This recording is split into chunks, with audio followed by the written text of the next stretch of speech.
Hey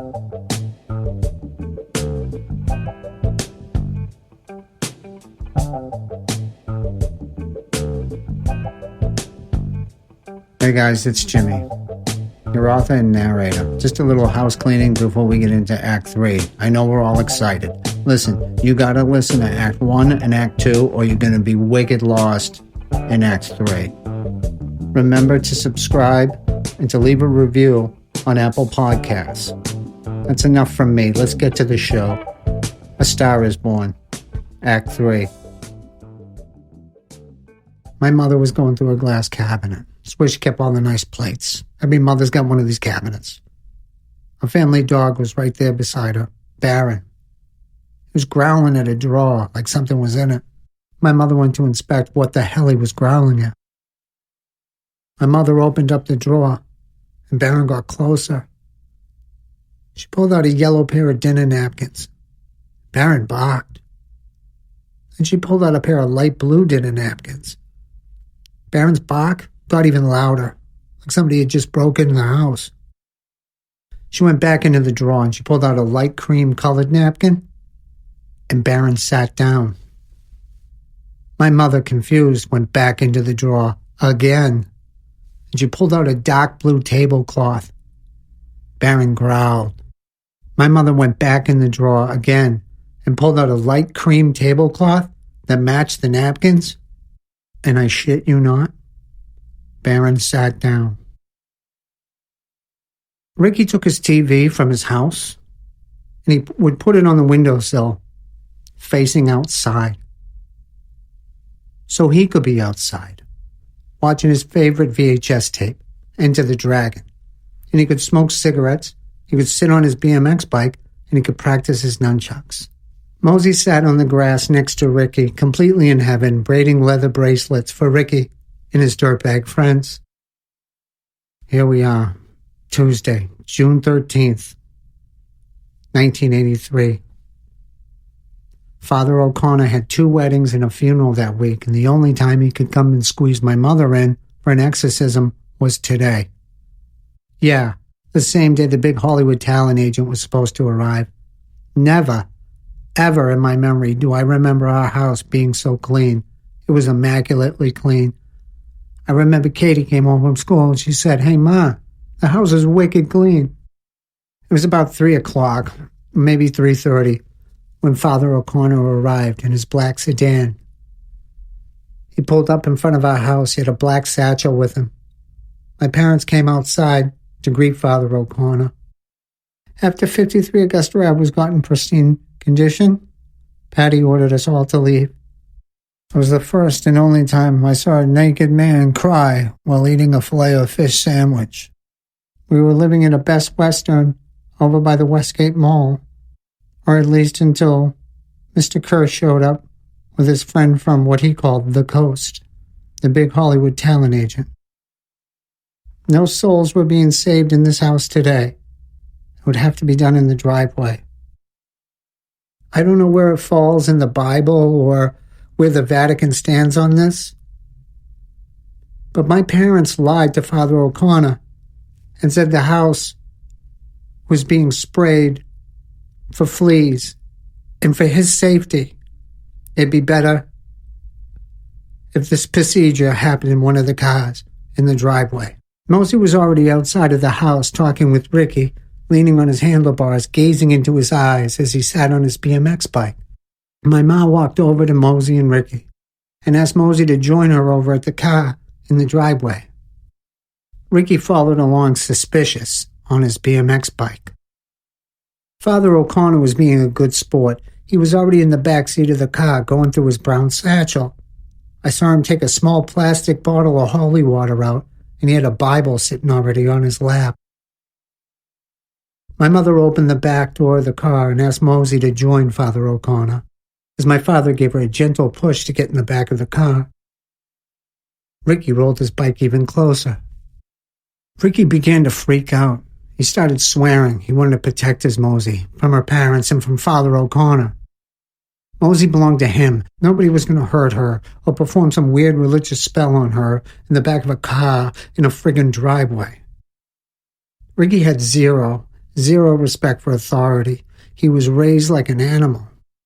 Ricky got louder, and he caught the attention of my brother Jackie. And Jackie came outside. He ran right outside in his tighty whities and went straight after Ricky. Rosie jumped out of the car, and she yelled at Jackie, "Get away from my goddamn boyfriend." Father O'Connor got out of the car, and he tried to hold Mosey back. Jackie and Ricky, they circled each other like animals, ready to pounce on their prey. Mind you, my brother is fighting in his tighty whities, and he's barefoot. Ricky threw a punch, but it was a clumsy punch, and Jackie goes for his legs, and he pushed him into the street. Ricky and Jackie rolled into an oncoming car. Everyone looked on in horror. They both got back on their feet. Ricky reached into his front pocket, and he pulled out a Binaca. Mosey screamed in fear. "Ricky, don't do it. You're going to take me to Riverdale Roller World. Don't ruin this for me. Don't ruin this for us." Mrs. Nitzen showed up, broom in hand, along with Patty in curlers with a full face of makeup in a robe. Ricky pulled an orange 7-Eleven lighter from his front pocket. Everybody gasped. Jackie took a karate stance in the middle of the street. Everyone circled tighter around Ricky and Jackie. Ricky held the lighter up over his head to take aim at Jackie's face, with the Binaca in his hand, with the amount of product that my brother had in his hair. A flame would make it go off like a powder keg. Ricky ignited the 7-Eleven lighter and the Binaca, causing a large flame to explode inches from Jackie. Jackie spun around and grabbed Ricky's wrist and jerked him, causing the lighter to drop. Ricky caught Jackie off balance, and they wrestled to the ground. The lighter was out of reach. Jackie and Ricky fought for the lighter, and Ricky got it back in his hands. Ricky had Jackie pinned to the ground with the 7-Eleven lighter and Binaca in his hands. Somebody's not walking away from this, and I pray to God it's not my brother. Mr. Kerr pulled up in a white Lincoln. He got out to inspect the melee that was already in progress. He was with a man who had a scarf around his neck, wearing large sunglasses on his face, in a white safari-looking suit. He looked like a very fancy animal trainer. Patty turned pale white as she saw the man. It was the big Hollywood talent agent. Mrs. Nitzen tried to break up the fight with her broom like Ricky and Jackie were a couple of dogs. Patty had to think quick. This was her big opportunity, and it was about to go completely south. Patty ninja'd into the house, and she started shaking out her crazy curls and ripping the curlers out of her hair. She looked in the mirror. She looked like Annie on a 3-day alcohol binge. Patty washed her face in the sink, and she pulled her hair back in a tight bun, as tight as she could, and she took off her robe to reveal her red unitard. She put on her dance shoes, and she ran outside, and she jumped on the roof of my dad's car, and all eyes turned to her. The big Hollywood talent agent took off his sunglasses to make sure he was seeing what everybody else was seeing, and Patty began to dance, catching everyone's attention. But all of a sudden, everybody looked up to the second-floor window. As Baron was throwing himself against the window began to spiderweb crack every time he attempted to escape. And finally, he jumped. And he jumped. And then he went right through the window, from the second floor, almost in slow motion, like a leaf floating down. Baron hit the ground, all fours. He growled, and he went straight after the big Hollywood talent agent.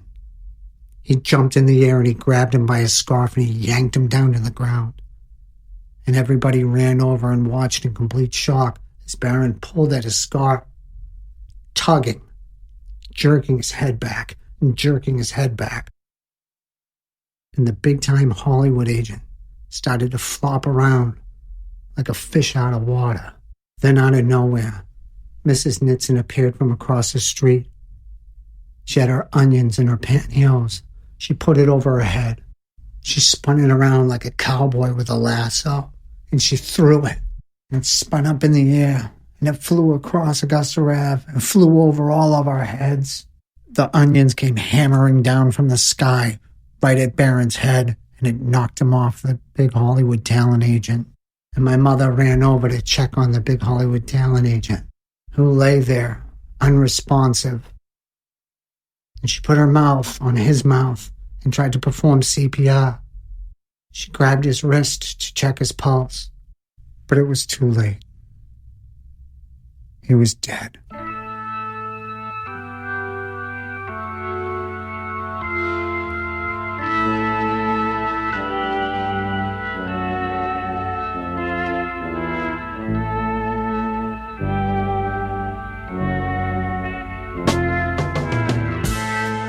Brockton Novellas is written and produced by yours truly, Jimmy Kelleher. Engineering and incidental music by Ian Kelly, a.k.a. Ian St. Laurent. What you gonna do with your life? What you gonna do with your life, my friend, my friend? What you gonna